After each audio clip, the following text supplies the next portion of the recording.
We can stop the bad guys. Everything we find on the border, Estonians and Europe's security depends on it. Yeah, I think Russia is a threat. This is the outer border of Estonia, the line that separates the EU from Russia and makes headlines again and again. Here, Russian provocations and fear of escalation are the norm. This is Rasmus. His job is protecting the EU border, a task that becomes more and more challenging every day.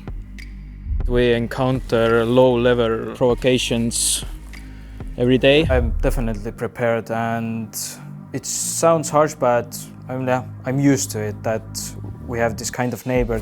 In this film, Rasmus takes us on his border patrol. He brings us to the place where Russian units illegally crossed into Estonian territory. How do border guards keep the European border safe? And how quickly can things here take a dangerous turn? We begin our journey in the southeast corner of Estonia, here in the village of Värska. It is a popular spa resort that attracts visitors from across the Baltics. Yet a look at the map tells a different story. This is one stretch of Estonia's more than 300-kilometer-long frontier with Russia, a border that places the country among NATO's most exposed and geographically isolated members. Half of it runs through forests and fields. The rest follows the Narva River and Lake Peipus. And tensions are never far away. In September 2025, Russian fighter jets violated Estonian airspace, drawing condemnation from EU and NATO officials. Days earlier, Russian drones had crossed the Polish border and were shot down, part of a pattern of incidents reported across Europe's northeastern flank in recent years. Since 2015, Estonia has been reinforcing its land border. But the urgency changed after Russia's full-scale invasion of Ukraine in 2022.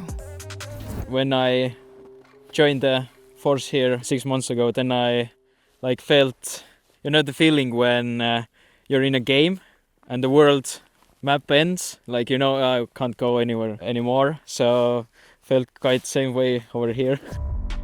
Rasmus's 12-hour shift usually begins with a briefing at the border guard station, where the day ahead is mapped out in detail. We are not allowed to film the briefing for security reasons. We join Rasmus and his colleagues in the back of a police van, together with a canine dog. So we can let the dog out when we're on foot. Dog can find illegal border crossing place. When he or she marks it, then we can try to find other signs that there was definitely something going on. Yeah, well, when we drive around, we're trying to find some kind of signs of illegal border crossing and check what kind of cars are going by and stuff like that. If we find something suspicious, then we stop, investigate it. When we are patrolling, then we're always watching everything. I have a radio on me, body camera, handcuffs, taser, pepper spray, cup, and first aid kit on me, and also a firearm. Rasmus has to be ready to use his weapons at all times. Our first stop is Lake Peipus. In this part of Estonia, the border runs across water. Today, it's negative 19 degrees. The lake is frozen, and the only people around are local fishermen. For them, knowing where the border runs is especially important. So we are 1 kilometer or 1.5 kilometers away from the border right now. During the ice time, the border is marked with signs and also with water buoys. When the icy time starts, the winter, the ice comes on the lake. Fishermen come here, they pretty much drill the hole into the ice and fish. As Rasmus explains the rules of conduct to us, a local fisherman approaches. I asked him, do he know where the border is? He told me that, yeah, he knows, and he's not going near it, so that's really okay. And also asked for a document to see is it him, and is everything okay with the document, pretty much. Not knowing the rules can have serious consequences. In January 2026, 5 ice fishermen from Latvia accidentally crossed the frozen Lake Peipus into Russian territory. They were detained but permitted to return to Estonia. Rasmus is experienced in handling tense situations like these. He graduated from Police Academy in Tallinn in 2025 and shortly after moved here to Estonia's south border. Why I came here? I came here to protect my country, our people. It comes from my family because everyone are first responders. My mother is a doctor, father is a firefighter. Both of them are saving lives every day, especially my mother. I look up to her and also look up to my father. They must be proud of you. I hope. The job doesn't come without risks. Border guards have been on high alert over increasing provocations from Russia. I know there is a risk, but I'm not scared of it. I'm definitely prepared, and it sounds harsh, but I'm used to it, that we have this kind of neighbor, these things can happen, and just need to be with cold nerve.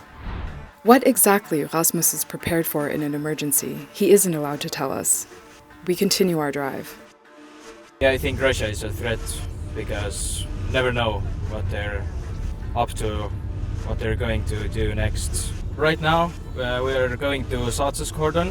We're gonna see Saatses area. Right here's where we come closest to Russian land and provocations. We're on Route 178, which crosses into Russian territory twice. Once for 30 meters in the Lute-Pe Triangle, and once for about a kilometer in the so-called Saatse Butte.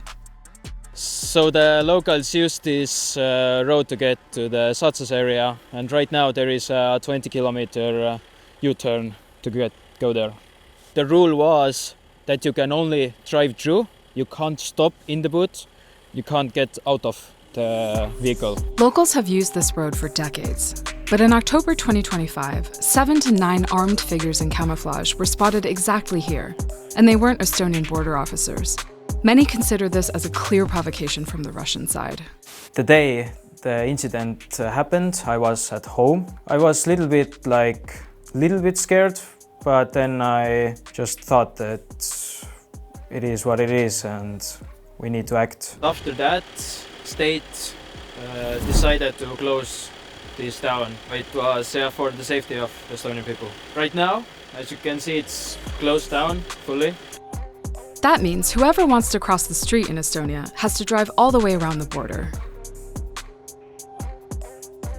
The border is between Estonian border posts and Russian Federation border posts, exactly in the middle. Here, we are less than 2.5 meters away from the border. How does it feel? At the beginning, it was weird, the feeling that I'm so close to the border, but because it's my full-time job, I'm used to it. When we're on the border strip, we check if the gate is okay and the barbed wire. Also, we are trying to find some kind of evidence of illegal border crossing, for example, like footprints in snow.